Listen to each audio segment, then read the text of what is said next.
योगेशजी, मी विचारतो तुम्हाला, आज निघालेली GR आणि आंदोलनाचा झालेला यशस्वी शेवट असं म्हणलं जातं, सरकारनं फसवलंय का मराठ्यांच्या पदरात लढ्याच्या प्रमाणात आपल्याला काही मिळालंय?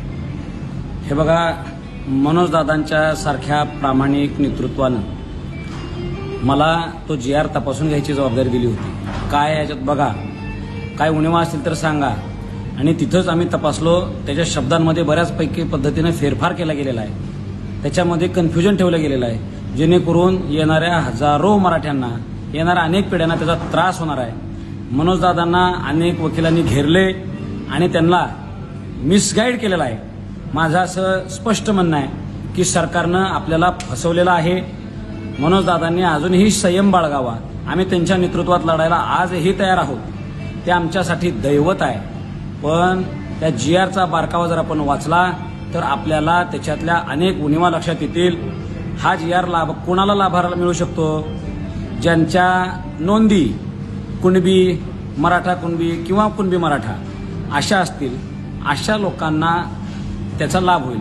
बरं, मग ह्यात वेगळं काय आहे? शिंदे समितीनं तर ते आधीच शोधलेलं आहे. बरं, अजून सोप्या भाषेत सांगतो, ज्या ज्या लोकांना शिंदे समितीच्या माध्यमातून नोंदी मिळालेल्या आहेत त्यांनाच तेवढा ह्यातला फायदा होणार आहे. दुसरी गोष्ट सांगतो, ज्या गावांमध्ये मराठा समाजाला नोंदच सापडलेली नाही अशाला अजिबात काही लाभ होणार नाही. आम्ही असाच ग्रह करत होतो, समजत होतो की हैदराबाद गॅझेटियर लागू करणं म्हणजेच तिथले सगळे मराठे कुणबी आहेत किंवा मराठा कुणबी आहेत किंवा कुणबी मराठा आहेत, असं त्याच्यामध्ये कुठेही स्पष्टता नाही. आणि हैदराबाद गॅझेटियरच्या बाबतीत अनेक कायदेतज्ञांनी माझ्याशी चर्चा केलेली आहे. ह्या GRला सुद्धा चॅलेंज करता येईल. याच्यातनं मराठ्यांच्या हातात पदरात काही मिळालेलं नाही. माझ्या दादांना ही विनंती आहे. दादांना मी हे सत्य सांगत असताना त्यांच्या जवळच्या लोकांनी मला थोडंसं दूर केलं. नंतर दादाने सुद्धा मला थोडंसं दूर केलं. पण जे त्यांनी जर माझ्यावर जबाबदारी दिलेली असेल तर एक छत्रपतींचा मावळा म्हणून, एक खानदानी मराठा म्हणून सत्य सांगायचं धाडस मी दादांना तिथं केलं.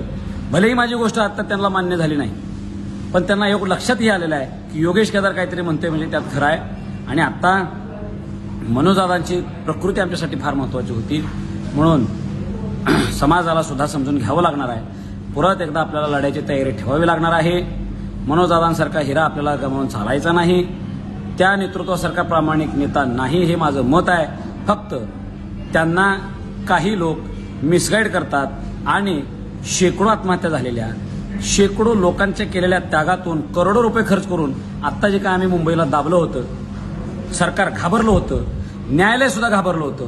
अशा स्थितीत आम्हाला सगळ्या ज्याचा मराठा शब्द आहे त्याला दाखला देण्याची संधी होती. ती संधी सरकारनं आमच्याकडनं हिरावून घेतली. आज मला मराठा समाजाला मला माफ करा की माझा आवाज कमी पडला आणि सत्य सांगून ऐकून घेण्याची कोणाची तयारी राहिली नाही. मला मराठ्यांनी माफ करावं आणि आपण या सरकारसोबत सत्य जे आहे ते सरकारला सांगू आणि त्यांच्यासोबत भांडत राहू. जय शिवराय. छत्रपती शिवाजी महाराज की जय.